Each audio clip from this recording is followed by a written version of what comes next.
Hello, and welcome to the Dr. Money Matters podcast, the show where we discuss important financial topics that were never covered in med school. I'm your host, Dr. Tarang Patel.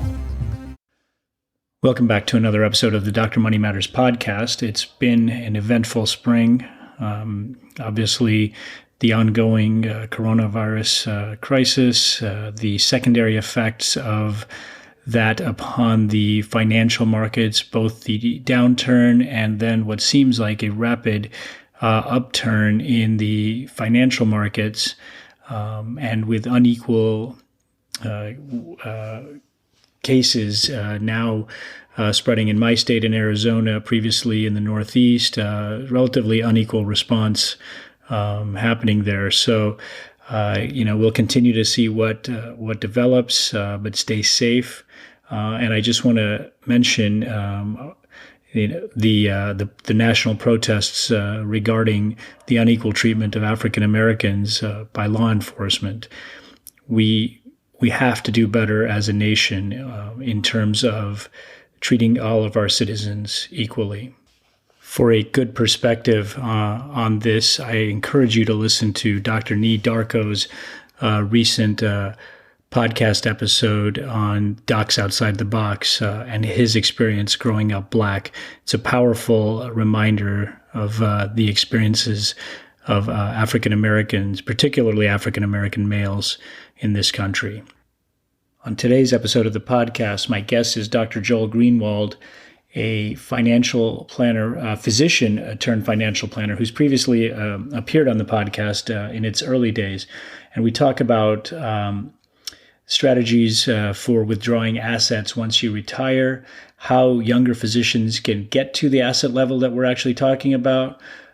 We talk about the pros and cons of annuities, and he doesn't necessarily recommend them for most of the physicians in this group in terms of the ones who are accumulating assets, but it's not such a cut and dry negative thing that you may read about on the various blogs. There is a role for them, so he talks about it. We also talk about the bucket strategy and withdrawals from different types of accounts, the tax-free retirement accounts, the tax-deferred retirement accounts, taxable brokerage accounts. And he thinks that for most physicians working now, Social Security probably won't be there. Will be there, but most of us act like it won't be there. But it's probably not going to be a significant part of your retirement funds. We talk about alternate strategies for those physicians who are looking to retire early, and then our thoughts on the 4% rule. And finally, we talk a little bit about real estate investing and whether Dr. Greenwald's clients are investing in real estate. In our social media world, it's become the new doctor's lounge, the new golf course, where we kind of informally exchange investment ideas. And so sometimes we need to maybe do a little bit more due diligence, and we talk a little bit about that.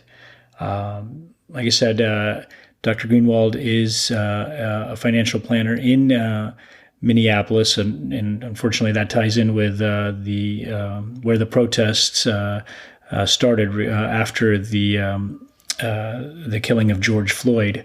And so we recorded this podcast actually months ago, so it wasn't this hadn't happened then, and I didn't we weren't able to talk about this scenario because it was actually recorded last fall. But due to coronavirus and just life in general, we've I had delayed some of the prior recordings. So anyway, the information on the podcast seems to be evergreen, especially because the market has made such a rapid recovery that many of people's portfolios aren't down by as much as they were in March. So we will go talk to Dr. Joel Greenwald of Greenwald Wealth Management. And now a word from our new sponsor. Pearson Ravitz is an insurance advisory firm founded by Dr. Stephanie Pearson and Scott Ravitz. Injured in the prime of her career as an OBGYN, Dr. Pearson took an unexpected journey to becoming an advocate and advisor for physician insurance. Scott Ravitz, a longtime broker and insurance expert to the medical community, was a natural advisor and behind-the-scenes colleague for Stephanie. Drawing on their powerful combined skill set, they are now sought-after experts on the basics and nuances of disability and life insurance for physicians. Allow Pearson Ravitz to use their expertise to find the best coverage for you. Click on the link from our show notes and tell them Dr. Money Matters sent you.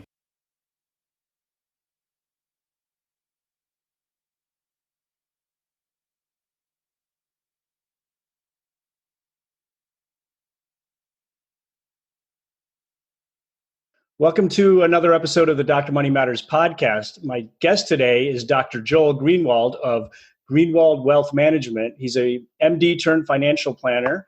And if you remember, he was one of my earliest guests on the podcast when it first came out.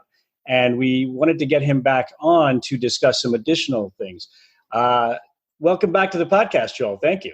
Thank you. Am I your first repeat guest? You were not my first repeat guest, but you were one of the few repeat guests that we've had. Okay. All right. I'll take it. We wanted to get you on because there were some issues that you and I had talked about that people have always, questioned. And it's something that I haven't really hit on the podcast today so far. So obviously we talked a lot of the listeners that I have are in their early to mid careers, and they're doing a lot of things about, how to plan for, what they should be contributing to their 401ks, their retirements. But the question that you had brought up, and I think it's a great one that they don't really understand, is what do you do once you get there? What do you do once you have reached a good financial space?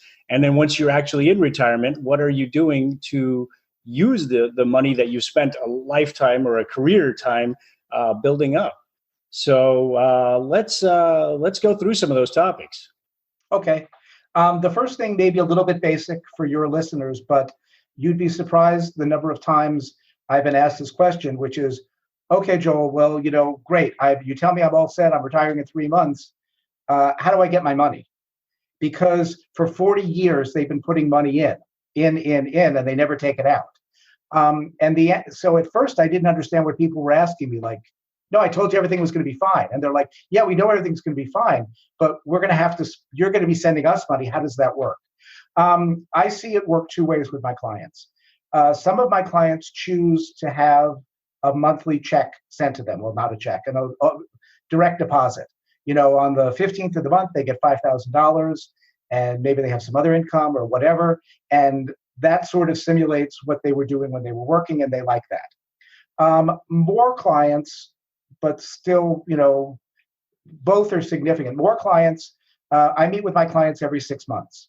So when they come in for their semi-annual review, I ask them, how much you're going to need, what do you think you'll need for the next 6 months?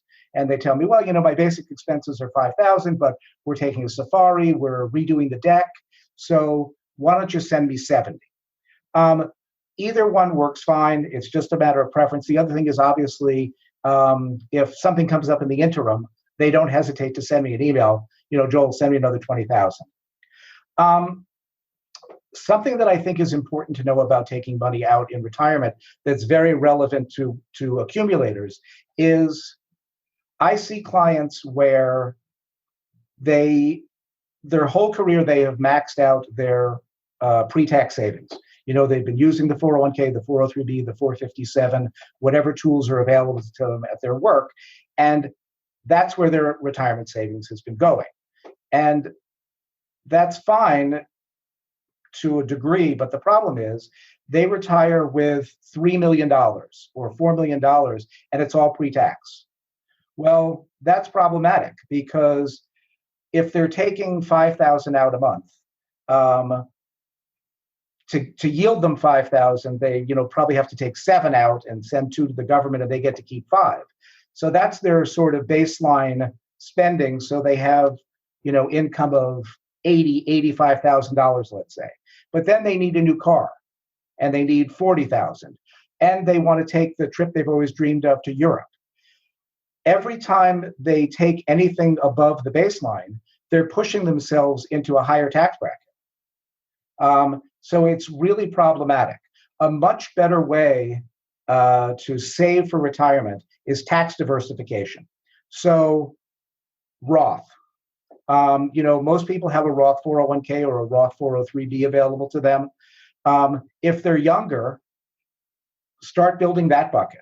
They can do backdoor Roth IRAs. So even though that's only $6,000 or $7,000 a year, if you have a couple, it's $12,000, $14,000 a year. You get growth over time. So that bucket grows. And then obviously the third bucket is just a plain taxable account where they pay capital gains they pay taxes on the capital gains, but most of the money is real. Because again, people think, oh, look how rich I am. I have $3 million or $4 million in my retirement accounts. But heck, the government's got their eyes on a good percentage of that.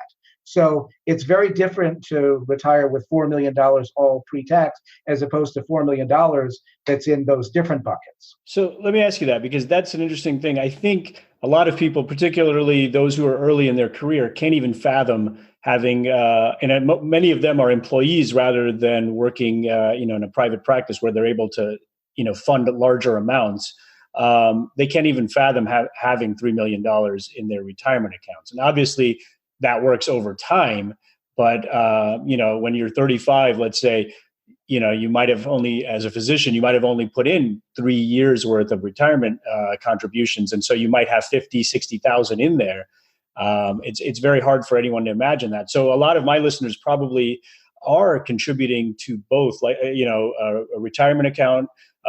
Most of them, I would venture, are doing Roths and backdoor Roths because they're aware of that. And then the question that becomes tougher for them is to now, are they funding a regular taxable account, or are they paying down their debt loads, whether it's student loans or mortgages? But I think they're aware of these things. They're not. They're kind of, like I said, it's hard to fathom pulling out, having a $3 million balance in your 401k. But in your situation where you have clients who are probably more in that phase of their career, at least a number of them might be. Is that common? I mean, it must be, right? You're describing that. Yeah. So first of all, we have about 110 families as clients. The vast majority are physicians, and we've only taken physicians for the last decade. So I've been doing this for 21 years. And what's nice is I can tell the 30 or the 35-year-old, I know that you're a negative net worth, and I know your account is $60,000. But I will tell you, based on experience, that if you listen to me and do the things you're supposed to do, or listen to somebody else and do the things you're supposed to do, you will get there. The other thing is you have to get there because, I don't know if we're going to talk about it, but there's what's called the 4% rule. So it's the back of the envelope, how much can you take out in retirement? It's 4% a year. There's caveats and all that stuff, but just do the back of the envelope math. If you have $3 million, you're taking out 120,000. And then if some or all of that is pre-tax, you're left with, let's say, 90,000. So that's not a ton of money. 3 million in the aggregate sounds like a lot of money. The other thing you have to realize is it gets back to compound interest. Initially, the balances are small, but once you start getting a 5 or 6 or 8% return on $1 million and then $1.5 million, and a lot of the increase in value takes place at the end. So your listeners will get to 3 million, if not significantly more, even for plain old primary care docs like me, if they just do the right things. And I'll talk about the right things in a minute. Something to get back to that bucket thing, the pre-tax and the Roth. And what we do for our clients every year in retirement, and this is very important, is we work closely with their accountant. So the accountant helps us, okay, we're going to take 50,000 out of the pre-tax money because that'll still keep them in a low bracket, and then we'll take some from the taxable and we'll harvest some losses and we'll do some Roth. So every year you start over again on how much to take from each bucket. And so there's no formula. It depends upon maybe they sold something and they have a capital gain. It just every year it's in flux, and that's where a good accountant is very useful. The other thing is to get to the 3 million thing. We almost certainly talked about this on the earlier episode. We have a rule of thumb here, which is that folks should be saving 20% of their gross income. And where we come up with that number is in the literature. I think the number is 16 or 17% for the average American. We fudge it a little bit because, as you know, and your listeners know, physicians get a late start on savings. So, but again, I've seen clients who save 20 plus 20 or more. They do great. It all works out. I have a client who obviously will go nameless, who makes $700,000 a year, saves 10%, and is not making nearly the progress. And so I have tried everything to get them to alter this behavior without much success. But they're not going to be retiring in their early to mid 60s. They're just not. You can't get there saving 10% a year. Wow.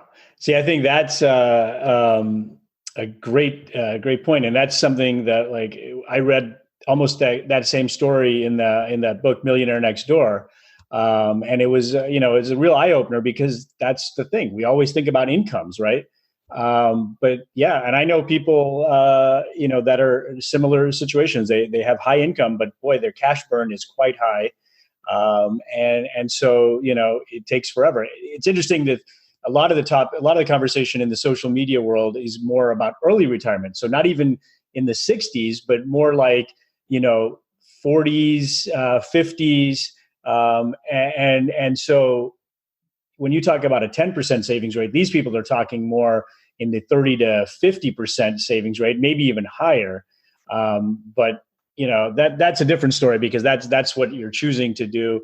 But for most people, I think most physicians are not in that mindset. But I do think that what you bring up is a great point, that 20% is the number they should be shooting for. And I don't think most people, at least in my general conversations, it seems like they're putting money in their retirement.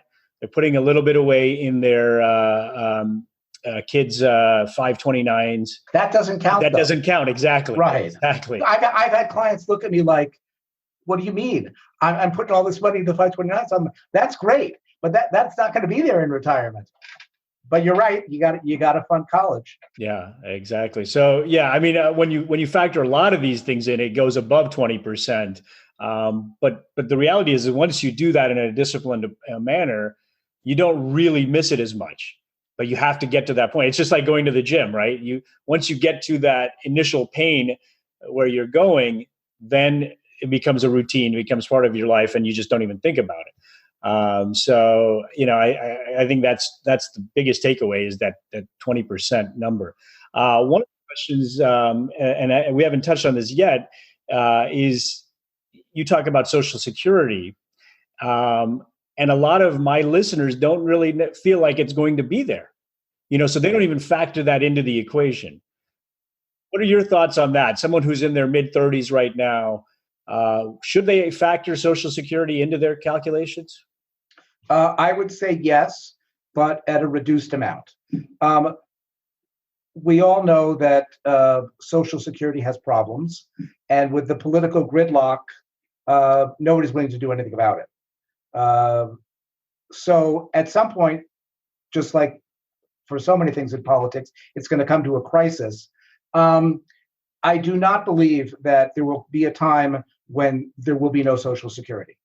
But as you know, even now, Social Security is much more of a income source for the person who made 40 or 50,000, as opposed to the person who made 4 or 500,000. But if I was going to do a back of the envelope thing, I'd say people they should count on getting 60 or 70% of their Social Security if they're as young as you're projecting. But I can't imagine that this country would be in such terrible shape that it wouldn't honor at least something. Now, again, they play with it. They'll move the retirement age to 72 instead of 70. They'll fix the inflation adjustment so it's not as generous. But if they eliminate it, that's like breaking a social compact, which would be pretty sad and would be a sign that we're really, really in trouble. Right. There'll be other issues before. Yeah. Larger than that at that point. So for those who are in retirement now, how do you maximize how do you figure out the best approach to taking Social Security benefits? Right. That's a good question. It's more work than you might imagine.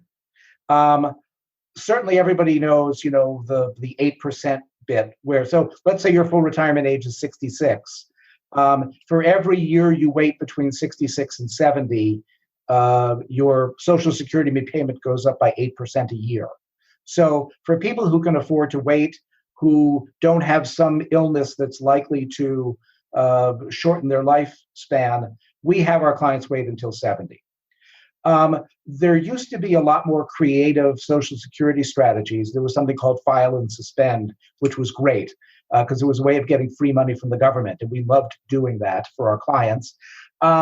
They got rid of that. So there are fewer opportunities to game the system, but everybody needs to look at it because you'd be surprised at some of the ways to get more money. So one is you could, if you happen to be a widow or a widower, there are some very creative strategies to get more. Another one that often gets overlooked is if you had a prior marriage that was 10 years or more, you can collect on your ex-spouse's record and wait to take yours until 70. So yours is accumulating 8% a year, and you're collecting on their record. It doesn't affect them. It's not like you're taking from their pocket. It's just the calculation. So I'll be honest. We've had this, I shouldn't admit this, but it's true. We go online and we read about Social Security and we think, oh, this client's, they don't fit the right fact pattern. It's not going to work. But we go to Social Security anyway.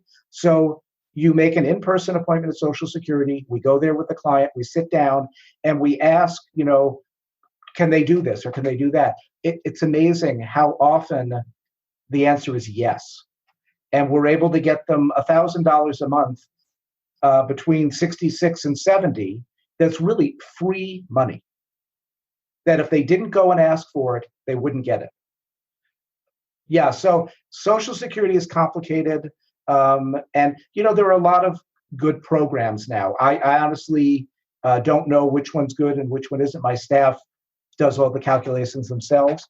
But for somebody who wants to try to do it themselves, there are tools to figure out Social Security maximization.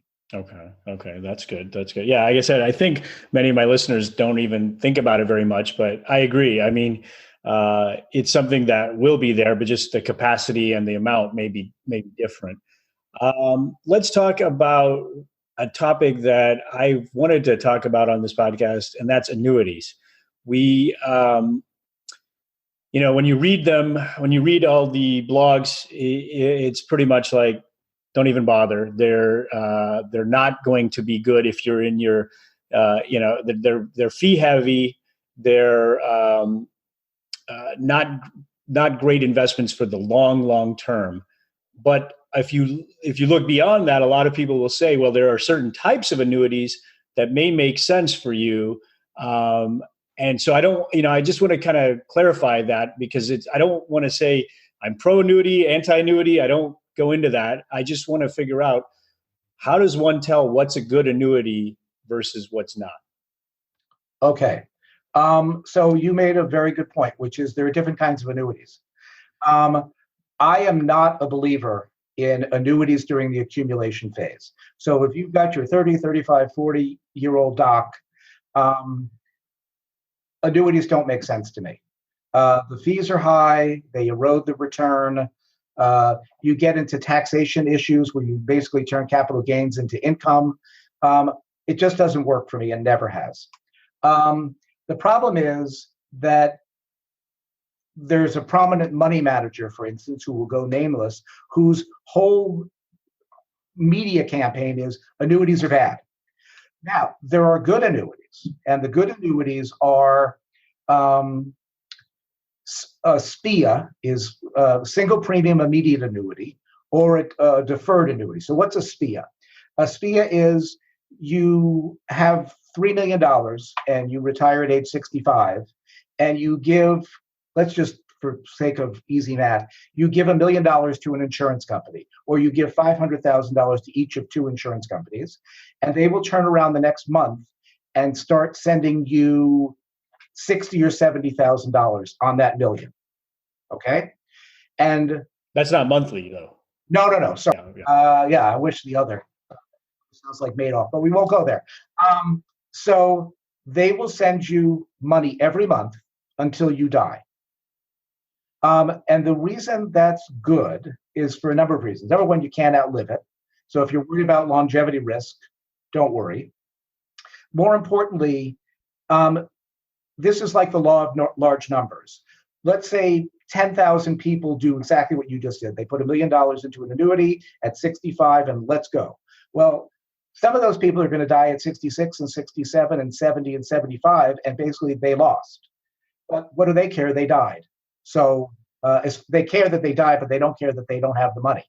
On the other hand, the person who lives to 90 and 95 and 100 and 105 benefits from the fact that the insurance company actuarially knew some people were going to die young. So it's a very powerful technique. And there's a lot of good academic research that says annuitizing part of your portfolio in retirement is a good idea. And as a matter of fact, I don't know how much you trust the government, but there are government retirement experts who are fully behind this concept. They've looked at the data and they say this is a good thing to do. And they're actually trying to make it easier now. They're trying to make annuities available in 401k plans. I'm not sure that's necessarily the best way of doing it, but they're trying to. The academics scratch their heads. The number of people who buy annuities is very small, and when they look at their studies, they think this is crazy. Many more people. The reason people don't use annuities is severalfold. Number one, you used to have $3 million. Now, if you give $1 million to the insurance company, you only have $2 million. So people don't like giving away their money. Another thing which is a real concern is the vast majority of annuities do not have an inflation feature. In other words, you're going to get $60,000 a year for the rest of your life. Well, if inflation's running at 2%, you're going to lose purchasing power, but not dramatically. If inflation spikes to 5% or 6% or 10%, that $60,000 is not going to be buying much in 5 or 10 or 15 or 20 or 30 years. So that's why I would never tell somebody, take your full $3 million and annuitize it and never worry. Annuities have a place. So again. So a certain percentage may be good for those who are entering retirement. But yeah, like you said, not all of it. The question is, so if annuities are paying, let's say 6%, I don't know if that's a typical yield. It's good enough. Okay. It varies with interest rates, but right. So the question, and interest rates, right? Of course. So interest rates right now are between 1% and 2%, right? So in that situation, you have a 5% delta, approximately. But like you said, if they're fixed, so and inflation goes to 4 or 5%, now you're not really gaining much. You're not really, and stock returns or overall holdings can rise up with inflation. But the annuity is fixed. So I think that, but it's a good point that at least that certain amount you don't then have to worry about. And right. I like that you clarified it, that it's not for the people in the accumulation phase. So, and I think that's a big concern of a lot of people. That's something that they are worried about in terms of their reluctance to talk to financial advisors, because many advisors are pushing these kind of products, annuities, insurance products, things like that. And so there's a inherent distrust from a lot of the younger people who have gone on the internet and searched for these type of things. So I thank you for clarifying that. What kind of fees, though, are you seeing with annuities? Because that's another concern, right? They erode. I'll be honest, I don't use them. So variable annuities, which are the ones that are pitched to people in accumulation, I don't use them. The fees have come down. There's more competition. But so I'll be honest, I have to pass on that one. You were mentioning before that some young people are skeptical of financial advisors. So part of the problem with my current field becoming a profession is, and we're not there yet, is that there's no standards, or the standards are pretty loose. We were talking before we started the podcast about fiduciary. So I know your listeners are educated, and probably most of them know this, but there are two standards to which financial advisors are held to. One is a suitability standard, meaning that the advice that the financial advisor gives just has to be suitable. It just has to be good enough. And under that standard, a variable annuity would pass. Now, the fact that it pays them more than something else that they could be selling, it doesn't matter. As long as it's not an unsuitable investment, they're clear. That's not true of a fiduciary. And that's, if you're looking for a financial advisor and you call 5 offices, one of the first 3 questions should be, do you act as a fiduciary, and will you put that in writing? If they hem and haw or they say no, don't bother. I wouldn't ask them another question. It's just, there are lots of fiduciary advisors, but the majority are not. So you can eliminate a lot of people if they're not fiduciary. Yeah, that's a good point. And whether the government regulates this or not, don't wait for them. Don't wait for that. And the numbers are increasing, like you said, Absolutely. in the fiduciary space. So that's good. I think it's good for everyone because clarity in what's happening is paramount, and that's what built up a lot of distrust. But now it's good that the ones who are actually good and act as a fiduciary are, that's a discerning point. That's a point of differentiation. So I think that's good for you guys as well. Let's talk a little bit about you mentioned at the beginning about different tax strategies for retirement. So let's go a little bit further into that. The buckets that you talk about. Just tell me a little bit about what you mean by that. Well, again, so when you retire, hopefully you'll have your nest egg will be in accounts that are treated differently for tax purposes.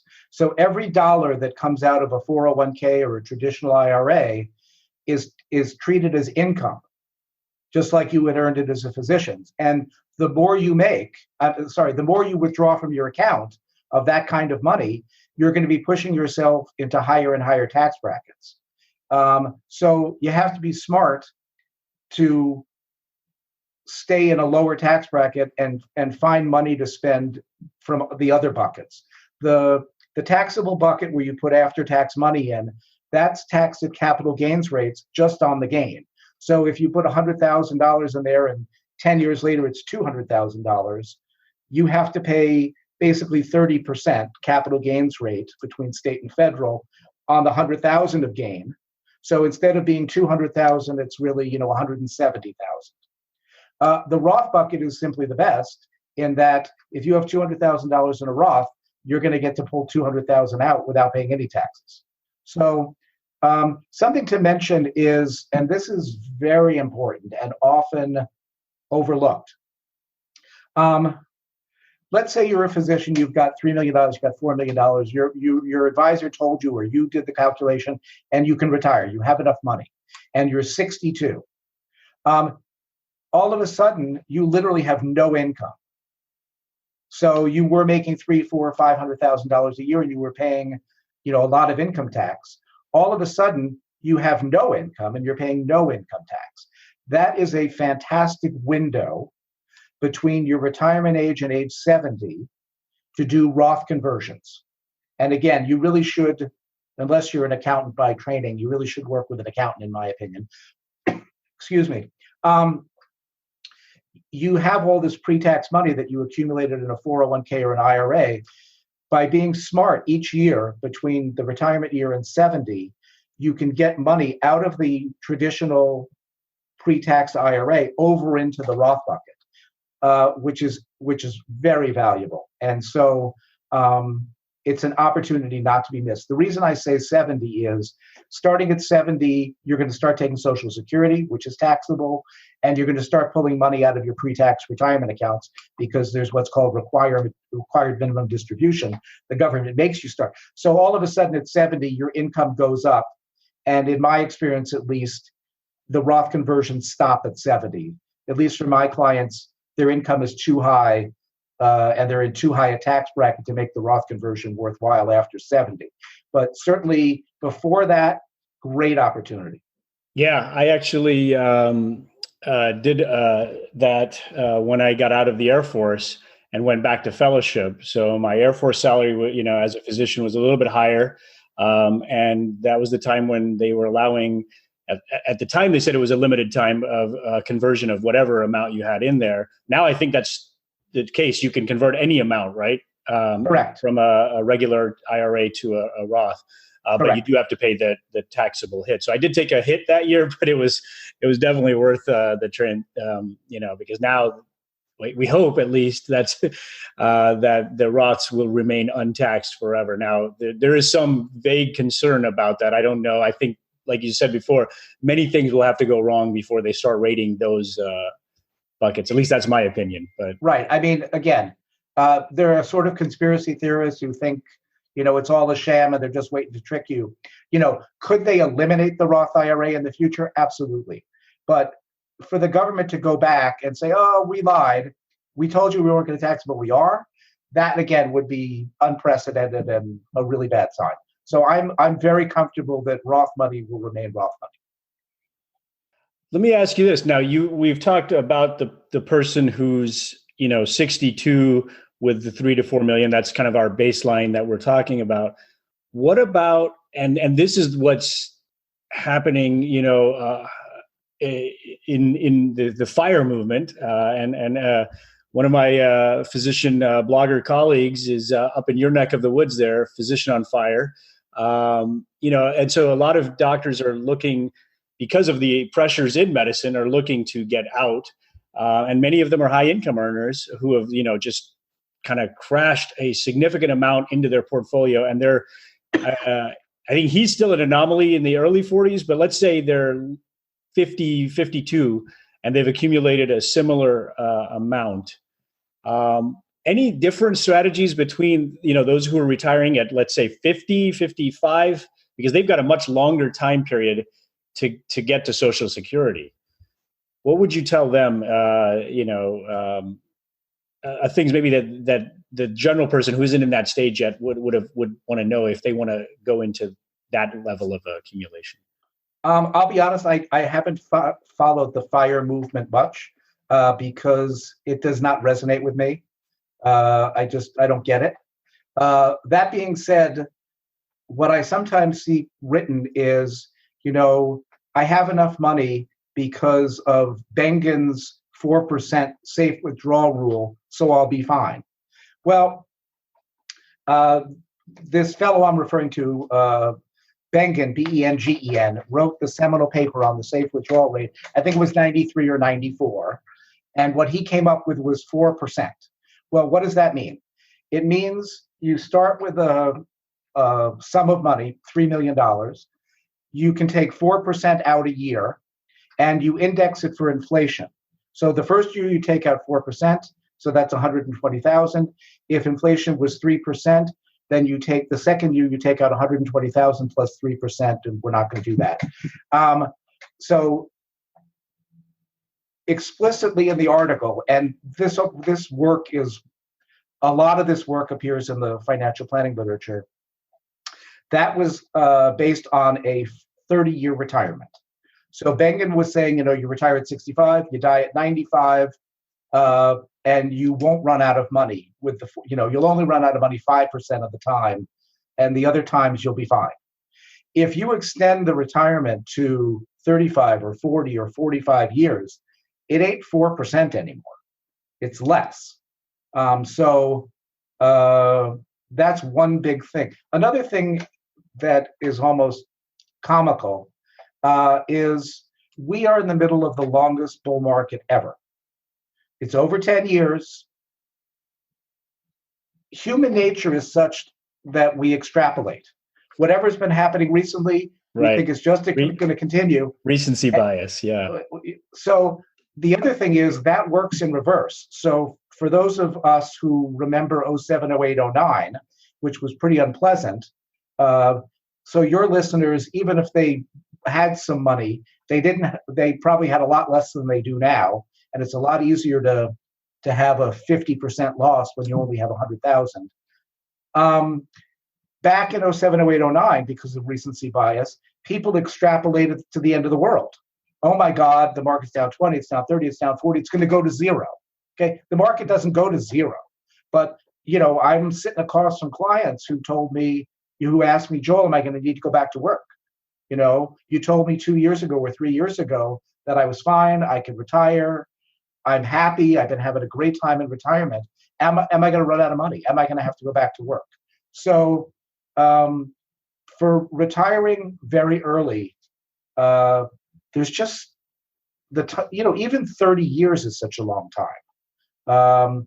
But 40 and 50, who knows what the stock market's going to do? Who knows what inflation's going to do? So anyway. Well, I think one of the interesting things that was brought up. I went to a conference, FinCon, recently, which is a lot of the financial bloggers, media people, and so the 4% rule was brought around, discussed quite a bit, and some people who have done a fair amount of research even say it's higher, but the reality is that the biggest thing, in my opinion, that you don't know is what happens. And you can't extrapolate your life. Forget the retirement and the withdrawal rate, but you can't extrapolate what's going to happen in your life, health issues, or things that happen in your local environment, and those are the things that are hard to do. You can say, yeah, like you said, the 4% rule, the 120,000 can go on, for 30 years, and some people will say it can go on indefinitely, but the other factors are, you don't know what's going to happen. You may have a health issue, and if you don't have health insurance, you're going to take a much bigger hit on your costs. So I in my opinion, a lot of people would do better to maybe cut back working rather than go, completely cold turkey quitting work in that stage. I feel like they would be happier because you're not doing it as much. Your burnout would be less. You'd still have insurance coverage. And a lot of people aren't quite ready for that transition from going 100% or 100 miles an hour to zero. And so, I think that's the biggest thing. And I think that's a misconception. I don't know if the FIRE movement is necessarily advocating everyone quit early. I think everyone is advocating financial independence. What you do once you hit that point is up to you. But in my opinion, we spend a lot of time getting to, in our training and things like that. And if you're miserable in medicine, that's a different story. But if there's certain parts of it that bother you, well, do those less, All right. I swear, the last few minutes, I almost thought I was hearing myself. I have that conversation with clients all the time. So they're 60 and they've been taking call all these years, and they don't like to stay up as much or whatever, they're getting worn down. They're not burned out, but they're getting worn down. And they say, I'd really like to be done at 64. And I tell them, here, I have a different scenario. How about you work just as hard as you're working until 63 or 62, and then you're going to go to 0.8 or 0.7 or 0.6. And I want you to start thinking now, what are the parts of your job that you like? And what are the parts of your job that you hate? And start positioning yourself to be able to do more of what you like and less of what you hate. Now, you know as well as I do, if you stop taking call or you stop doing weekends, your partners will punish you financially. But if you've done the right things up until 60, you get to do that. You get to take the disproportionate hit for not taking call. The other thing, the reason I recommend, so you made the good point about to ease into retirement is probably going to make for a more successful retirement psychologically. But when you run the numbers using financial planning software, it is so powerful. If you can work 2, 3, 4 additional years, even though you're not maybe saving nearly as much, and there's not as much money going into the nest egg, it doesn't matter. What's really powerful is if you can delay having to tap your portfolio for those years, it's fantastic. So that is a discussion I have, because nobody tells me, oh, Joel, I love this so much, I'm going to do it until they drag me away. I mean, a few people do that. But the reality is they'd like to work. They have other things they want to be doing.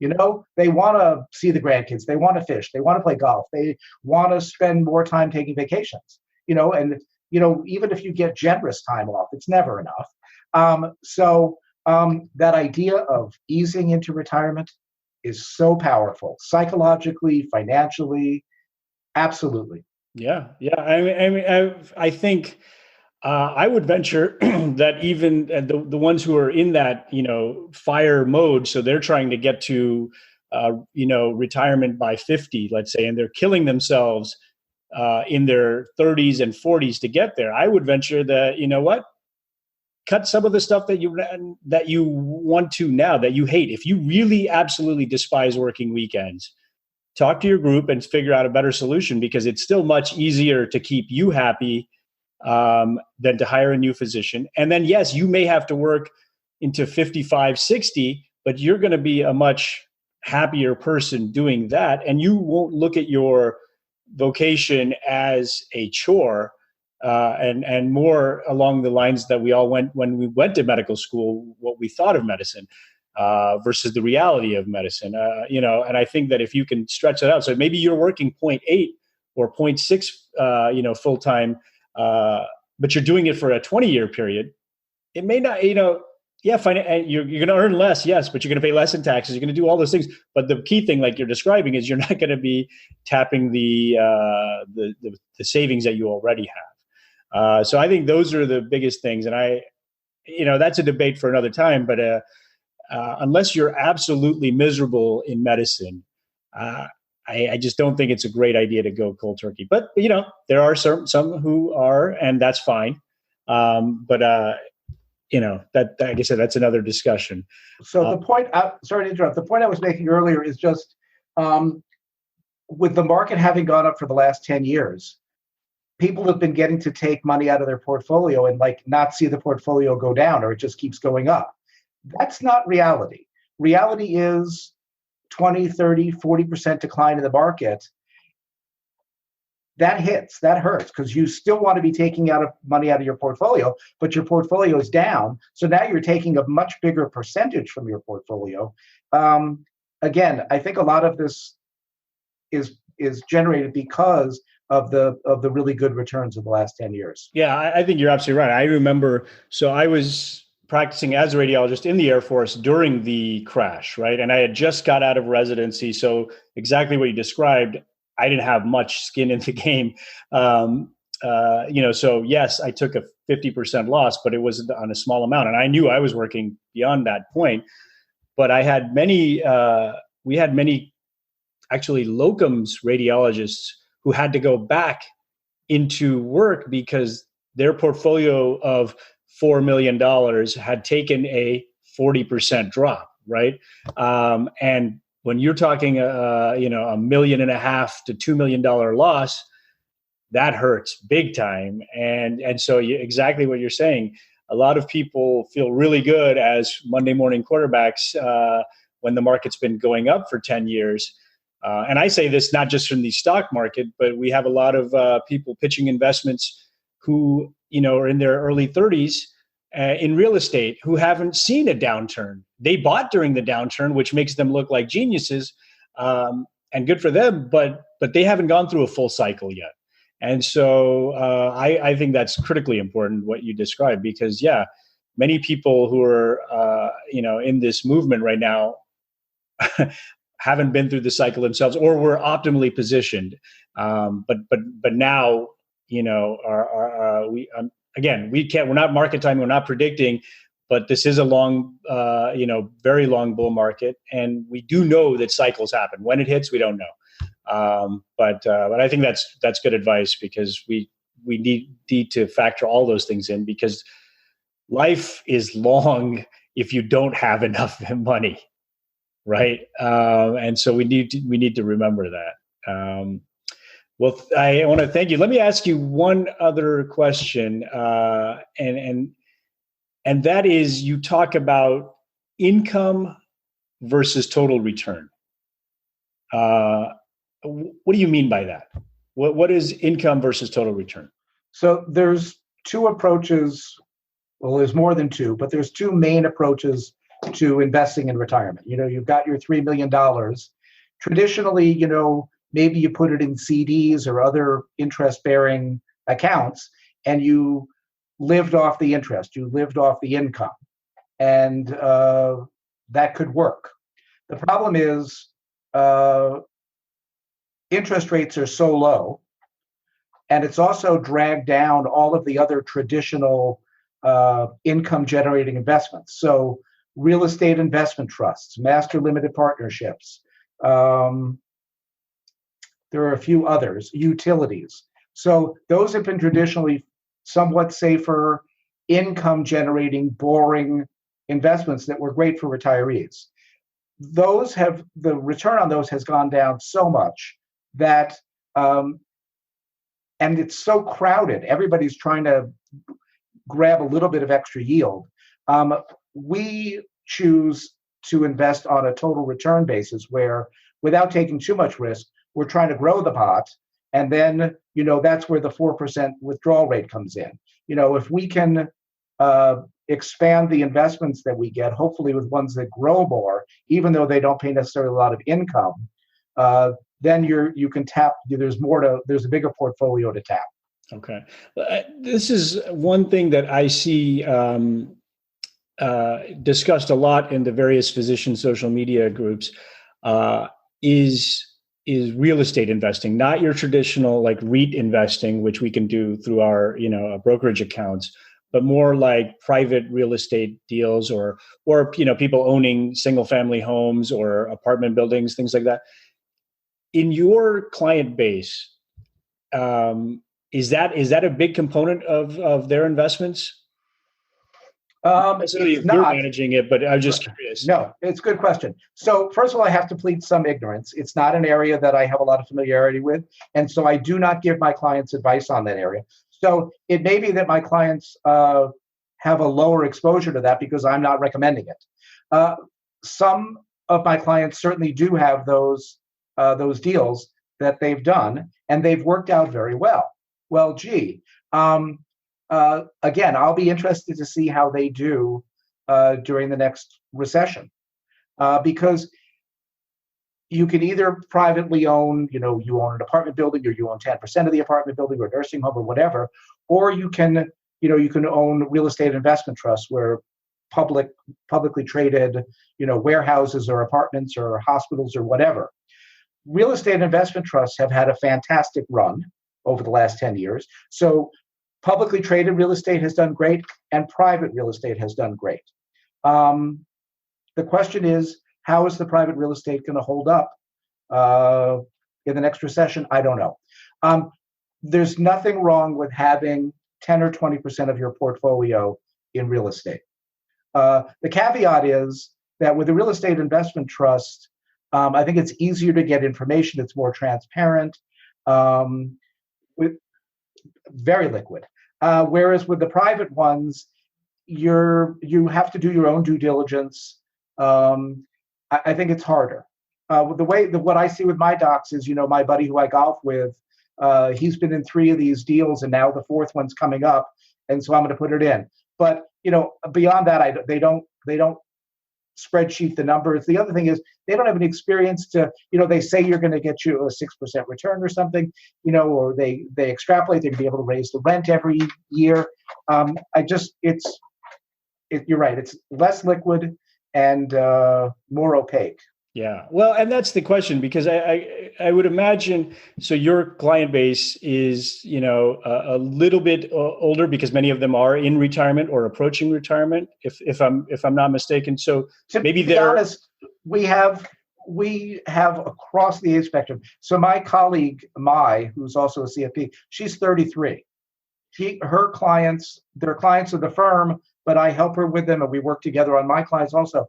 They're young. They're okay. Right. They're in their 1st or 2nd or 5th year of. So we have a spectrum. Right. No, I guess my question with that was that the ones who are in that range, because a lot of them, and I'm not trying to be ageist, but a lot of them are not on the social media things that my listeners are, and because they're already successful, right? So what I was curious is because I'm just doing a guesstimate on the demographics of the various physician social media groups. And most of them tend to be in their either late residency fellowship stage to mid-career, I would say 10 years out of practice. That seems to be the bulk of them. And so a lot of them are in the accumulation phase that we talk about, but a lot of them, the topics that are discussed tend to be real estate investing, obviously market investing, but real estate being one of those things that is not as transparent.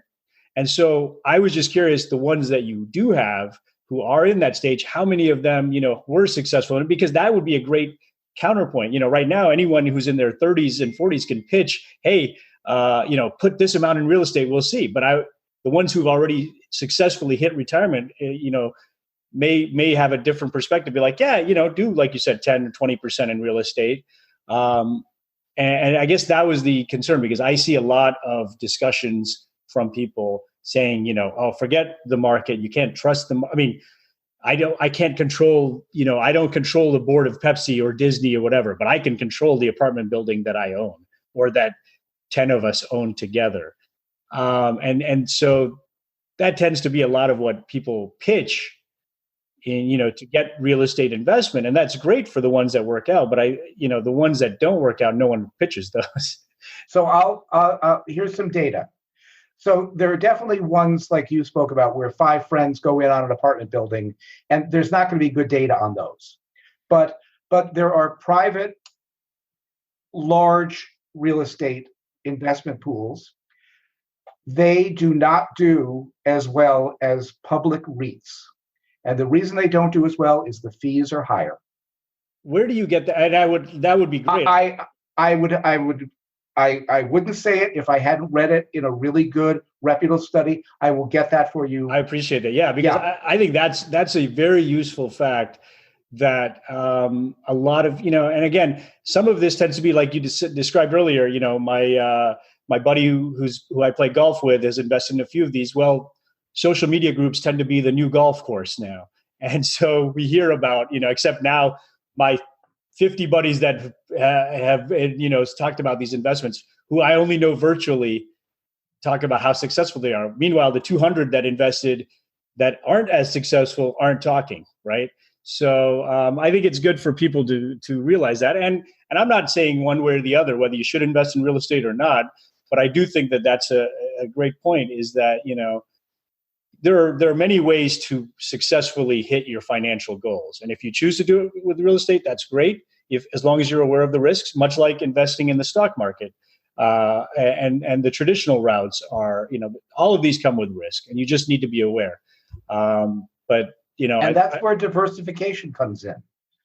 You don't need private real estate, in my opinion. Publicly traded REITs have done fantastic. So they're not necessarily correlated to the stock market or the bond market. So there are good years for them, and there are good years for the stock market, and that's why I threw out 10 or 20%, because I think it definitely deserves a part of the allocation. Well, Joel, thank you. This has been really good. I know I got a lot out of this, and I'm sure my listeners will too. And thanks for doing the video side of it. This is going to be our first one like this, so I appreciate it. You should have picked somebody. I have a face for radio, as they used to say. No.